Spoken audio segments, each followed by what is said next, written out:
તો બનાસકાંઠા જિલ્લા વિભાજનને લઈને પણ મોટા સમાચાર સામે આવ્યા છે। બનાસકાંઠા જિલ્લામાંથી વાવ થરાદ નવો જિલ્લો બનશે અને જિલ્લાના 8 તાલુકાનું વિભાજન કરીને 10 તાલુકા રહેશે। બનાસકાંઠા જિલ્લામાં પાલનપુર, વડગામ, દાંતા, અમીરગઢ, ડીસા, કાંકરેજ, ધાનેરા, દાંતીવાડા, ઓગળ અને હળાદનો સમાવેશ થશે અને વડુ મથક પાલનપુર જ રહેશે, જ્યારે વાવ થરાદ નવરચિત જિલ્લાનું મુખ્ય મથક થરાદ હશે, જેમાં દિયોદર, લાખાણી, થરાદ, વાવ, સુઈગામ, ભાભર, રાહ અને ધરણીધરનો સમાવેશ થયો છે।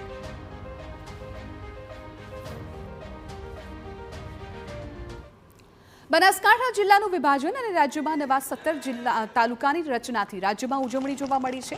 અરવલ્લી જિલ્લામાં યાત્રાધામ શામળાજી અને સાઠંબા તાલુકો જાહેર કરાતા બાયડના ધારાસભ્યએ ખુશી વ્યક્ત કરી હતી। બેલોડા તાલુકામાંથી શામળાજી તાલુકો અને બાયડમાંથી સાઠંબા તાલુકો અલગ કરવાના નિર્ણયને ધારાસભ્ય ધવલસિંહ ઝાલાએ આવકાર્યો। રજૂઆતને માન આપીને સાઠંબાને નવો તાલુકો નિયુક્ત કર્યો છે અને અરવલ્લી જિલ્લામાં બીજો શામળાજી અને બંનેનું મુખ્ય મથક શામળાજી અને સાઠંબા છે। ખૂબ આનંદની વાત છે, કારણ કે વિસ્તારના ઘણા બધા લોકો છેવાડાથી ઠેક બાયડ સુધી આવતા અને ખૂબ સમસ્યાઓ સર્જાતી હતી। ત્યાં ખૂણાનો ભાગ અને 30-30, 40-40 કિલોમીટર સુધી આવવું પડતું હતું। એટલે માનનીય સરકાર, માનનીય વડાપ્રધાન નરેન્દ્રભાઈ મોદી સાહેબ, માનનીય ભૂપેન્દ્રભાઈ પટેલ સાહેબ, તમામ સરકારનો હું આભાર માનું છું।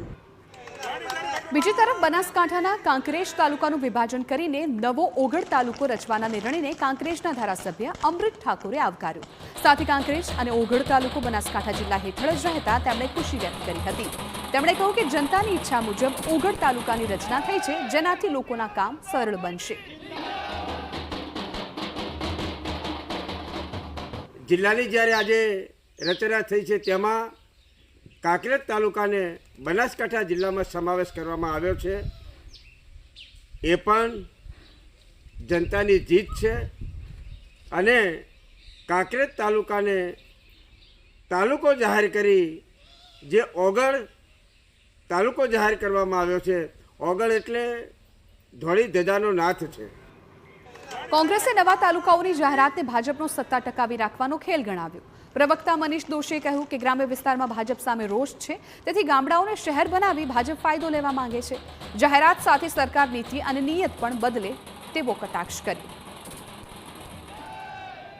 હા, એ નિશ્ચિત છે કે સરકારને ડર છે કે ગ્રામ્ય વિસ્તારમાં ભારતીય જનતા પાર્ટી વિરોધી અત્યારે લોકોનો આક્રોશ છે, લોકો પરેશાન છે, ત્યારે નાના નાના તાલુકા કરીને સરકાર પોતાની સત્તા બચાવવા માટે અથવા સત્તા મેળવવા માટેના રાજકીય ખેલ કરી રહી છે। પણ સત્તાને બદલે જનતાલક્ષી નિર્ણય કરશે તો જનતાને સાચો લાભ થશે અને એનાથી ગુજરાત મજબૂત બનશે।